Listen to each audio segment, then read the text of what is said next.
Welcome to the Boom Bap Kingdom.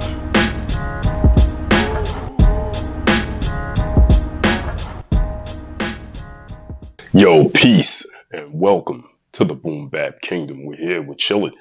And the other day I got an email from a company that's rolling out a new SP-1200 clone. So that email spawned some thoughts. I started to think about the landscape of the SP-1200. It's spawning a lot of clones and a lot of options. And I also started to think about the price points. Now, for me, when I buy new gear, I kind of look at it as a feature to dollar ratio.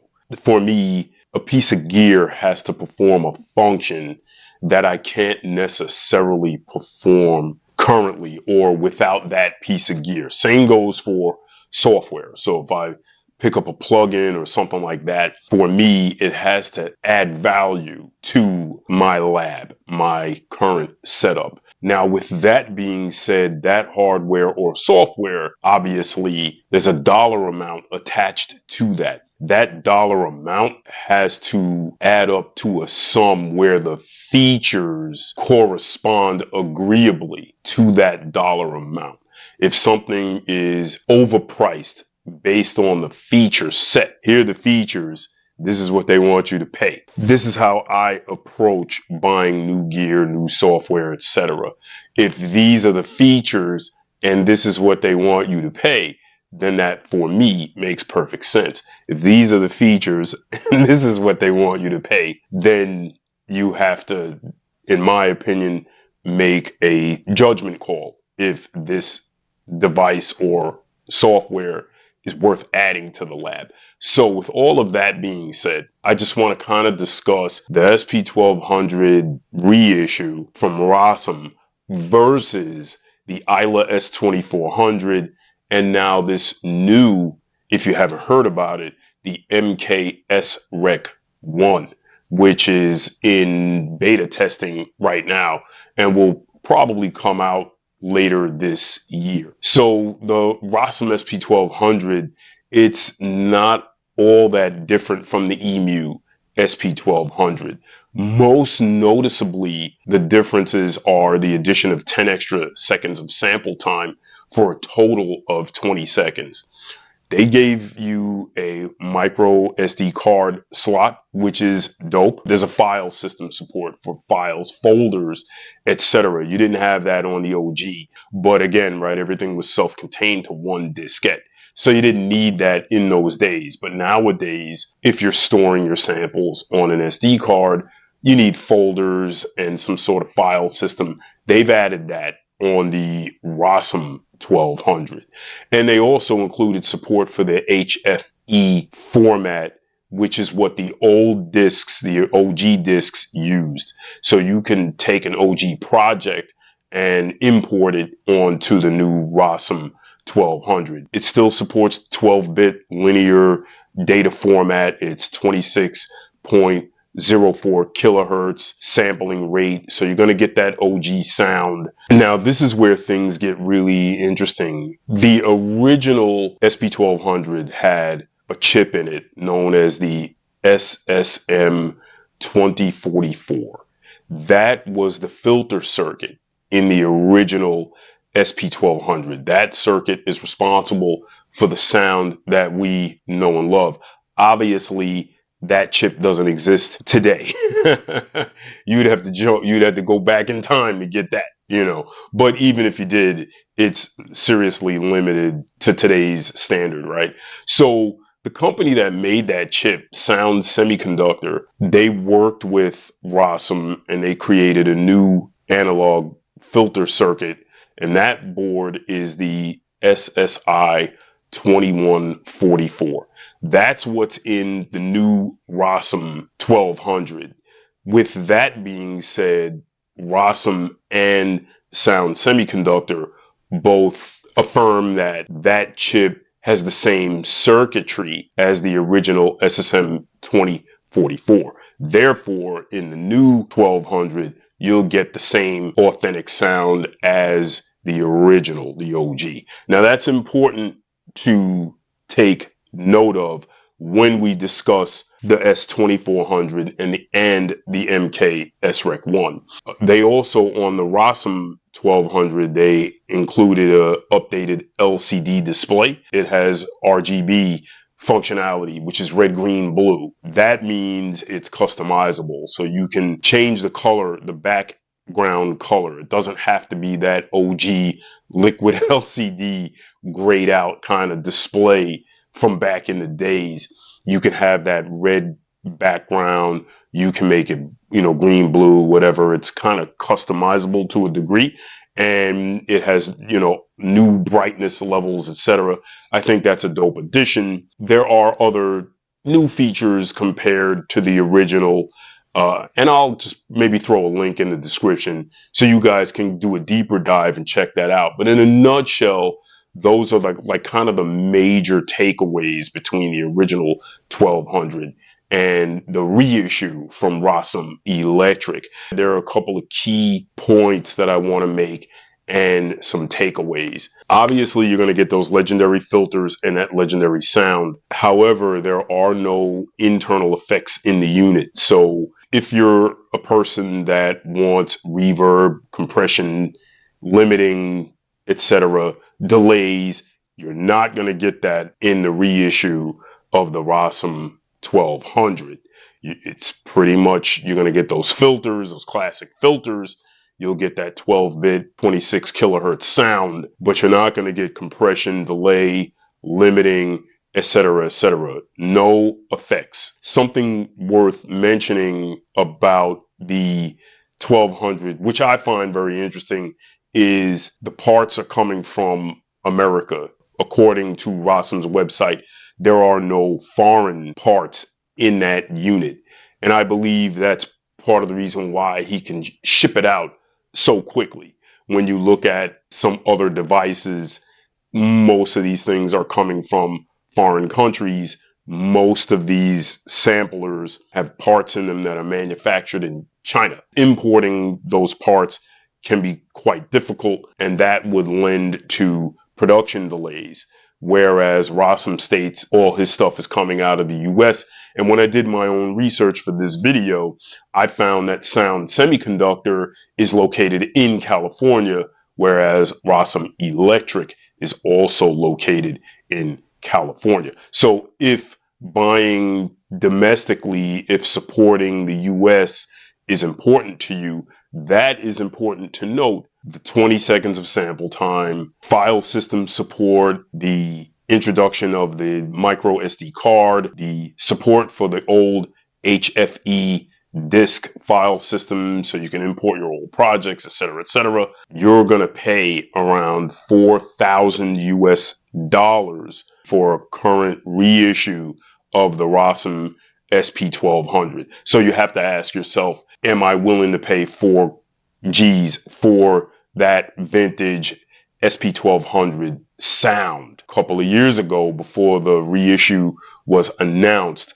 I was considering picking up an OG used off of eBay a few years back before the reissue came out. This is kind of around when the S2400 started picking up steam. For whatever reason, the value of the OG SP-1200 shot up about 2-3 years ago, maybe a little more, maybe about 4 years ago. It shot up, and I witnessed the value of the original peak. No lie, I saw SP-1200 OG units going for 15 grand used. Now, if you take a look as of the recording of this video, price has drastically dropped, probably because of the reissue. The reissue is valued at 4 grand.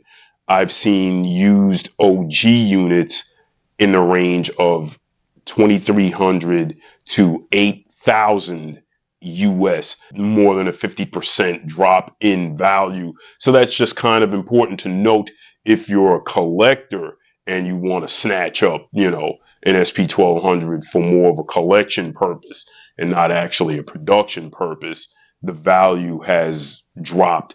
More than likely, because of the reissue from Rossum. We're going to segue into the Isla S2400, which I am an owner of, which I really do like a lot. Now, back in the days, I did have an SP-1200. I was foolish and I didn't hold on to it. I got rid of it. But the reason I got rid of it is because I transitioned from the SP-1200 to the MPC-60. I'm no super dummy. And I held on to my MPC-60, which is chilling right there in the corner. And I'm not getting rid of that. I wish I kept my 1200. I let it go. It is what it is. But when the Isla S2400 was announced, I jumped on that quick.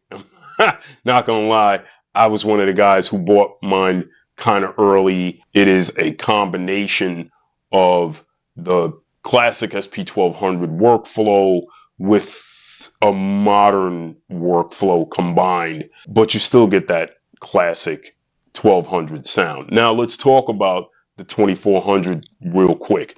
So the Isla S2400 was the first official SP-1200 clone. I prefer not to use that word clone when I talk about the 2400.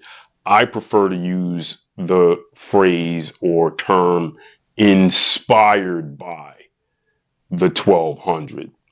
Reason being is because there are some pretty significant differences. First, you're going to notice the form factor is different. The S2400 is smaller. You get the black buttons to trigger samples, whereas the 2400 has the rubber pads. Another big difference, in my opinion, is the display. You can see more information.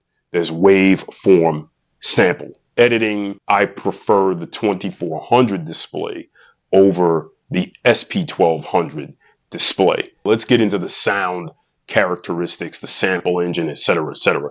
One thing that's cool about the S2400 is that it supports both 16-bit and 12-bit. So it has a 16-bit 48 kilohertz hi-fi sample playback engine, and it also contains a 12-bit 26 kilohertz classic sampling playback engine. Classic meaning it mimics the engine of the OG SP-1200. The research I did for this video, I found that the 2400 is using the same SSI 2144 analog filter circuit that is used in the current Rossum reissue, which again we spoke about a couple of minutes ago, and that is the updated circuit of the original unit from Sound Semiconductor. So the analog filter chipset in the 2400 is the same as the OG and the reissue. Now, what I will say about that is this. Me personally, I can hear the difference.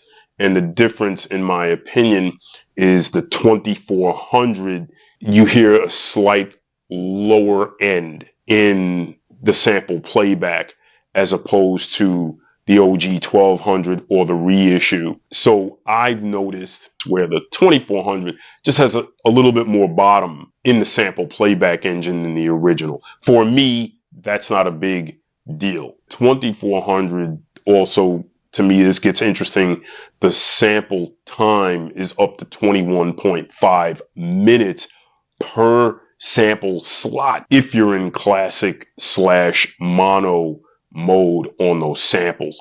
If you want to get into the hi-fi mode, the 16-bit 48 kilohertz mode, and or use stereo samples, you're going to reduce your sample time to 5.5 minutes. But that's a serious jump from 20 seconds with the reissue of the Rossum compared to the S2400. You get a huge jump in sample time. With the S2400, they also introduce a live looper functionality. Now, one thing worth mentioning is on the S2400, you get an independent headphone jack, whereas, and this is going to be important when we keep talking with this discussion, but that independent headphone jack is dope because if you just want to power up the unit alone and work, you could pop in a nice pair of headphones. You don't have to power up your whole lab.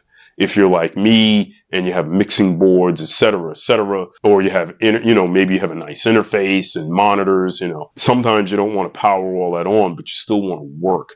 So in my opinion, any modern sampler should have that. The 2400, it comes with analog filters, etc., but it does not come with internal effects. If you're looking for compression, reverb, delay, limiter, yada yada, if you're looking for that stuff, you're not going to get it in the 2400, but they do have an add-on DSP card that they announced recently that's in pre-order. The S2400 with the specs I mentioned, and obviously there's more specs. You can go on their website, check that out. The price of that unit right now is $1799 US, so $1,799 US dollars without the DSP effect card.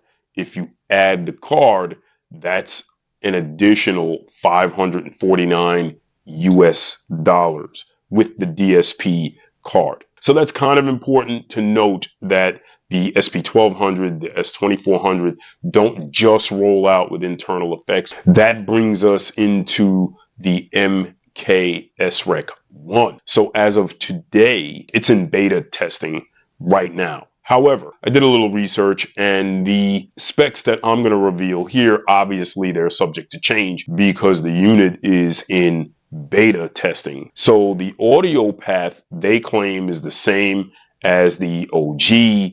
They state that it includes the same digital audio converters, which are the 7541, 7524 chipset. Supposedly the MKSrec1 is going to contain that same DAC as the original. It has 8 channels. It's 16 voice polyphony, so you get 16 plus 1 choke groups, which is cool. You're going to get 64 sample slots for a total of 832 seconds, which equates to 13.8 minutes of total sample time per pad, is how they worded it.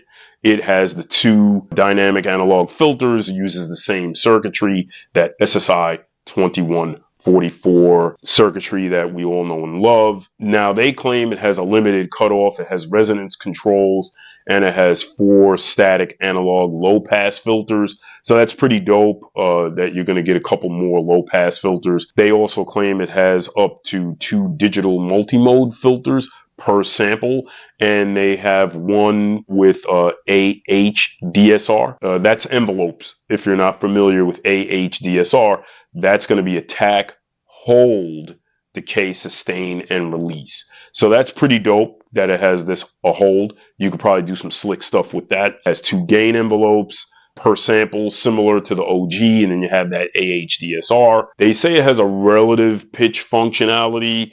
It's possible to do some fine-tune pitching. You could trigger like a sample delay or make it accurate, etc., etc. It has 8th note and 16th note swing. It has some event-based channel mute and solo functions, some setup functions that can be used during playback. Obviously, all the devices I'm talking about support MIDI. There's an SD card storage system. It does support WAV files. It supports the OG file system, so you can import your old SP-1200 projects into it.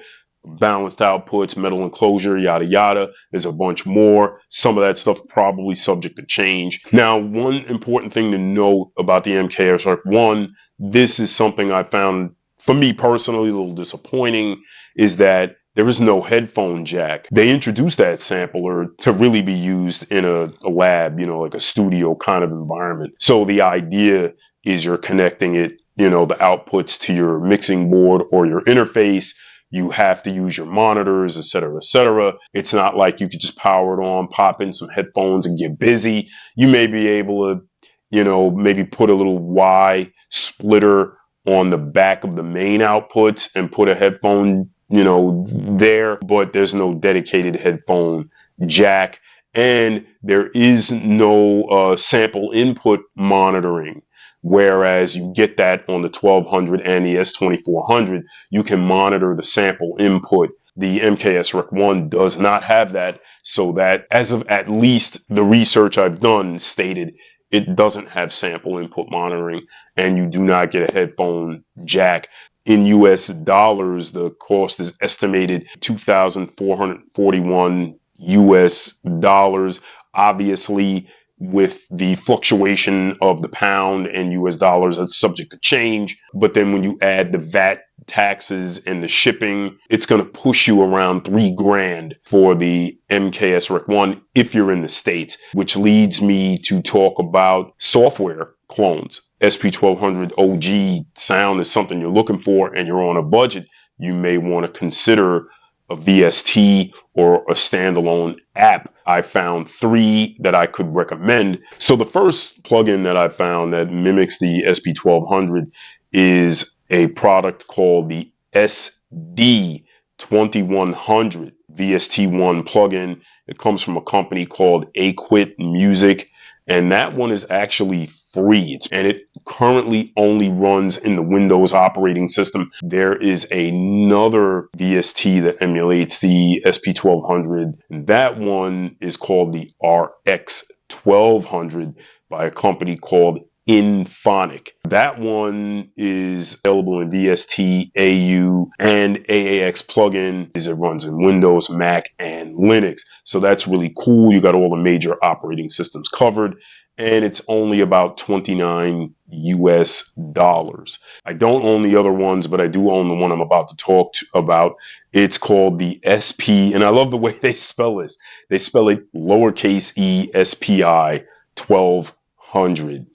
And that's a standalone app, and it runs on all major operating systems, which I think is dope because it runs on mobile, Android, and iOS. So if you have an Android tablet or phone or an iPhone, you can run this, and it runs in Windows, Mac, and Linux. That's the SP-ESPI 1200 from a company called Low Hiss. Pretty dope. I've messed around with it. I have it running on a couple of tablets. I like it, but I haven't really dug deep into it, but it does sound pretty good. If you want to run it on mobile, it's only $13 US dollars. Very, very cheap. If you want to run it in Windows, Mac, Linux, that version is $33 US dollars. One thing worth mentioning, it's still in beta. So if you buy it, you install it, essentially you're becoming a beta tester. I'm going to deep dive into the Low Hiss. I think it's cool just to have on a tablet or your phone if you want to mess around. We talked about the reissue, the Rossum 1200 reissue. We talked about the Isla S2400 and the newly announced MKSrec1. And we also discussed 2 plugins and an app. But then there are, in my opinion, some honorable mentions for hardware. 2 come to mind. The Roland SP-404 Mark II, excellent choice, $500 US, very good unit, strong, sounds great, has that, not SP-1200 Sonics, but it has that classic 404A, 404SX. That's a legendary unit in its own right. And I feel like the 404 family has that cult following. So the SP-404 Mark II is a really good option if you don't have SP-1200 Isla or MKSrec DO. Another good option, in my opinion, is the Lo-Fi 12 XT from Sonicware. That is a really good option. Both sound fantastic. With the XT though, you're going to get that 12-bit conversion because it has an internal utility that can convert your samples into 12-bit mode. So that is actually really, really dope. 404 has that vinyl simulator. There's a bit crusher in there, so you can kind of downgrade the bit depth. The Sonics are different. I prefer the Lo-Fi 12 XT over the 404 for the workflow and the Sonics. That's just my opinion. 404 Mark II has a wider plethora of effects. Both are battery powered. There's some serious pluses there. You should check those out as viable alternatives if you want classic sound, tone, or sonic to your beats, but you don't want to break the bank. And what are your thoughts on the Isla S2400? And what are your thoughts on the MKSrec1, the VST plugins, and possibly as an alternative, the SP-404 and the Lo-Fi 12 XT. What are your thoughts? Which one would you buy? Get in those comments and let us know here at the Boom Bap Kingdom. Listen, I appreciate you guys taking the time to rock with me, to listen to my discussion. Like, share, subscribe, comment, etc., etc. Check out the boombapkingdom.com. The new sample packs are out. Appreciate you guys rocking with us here. And I'm going to leave you guys with a BBK salute. Peace.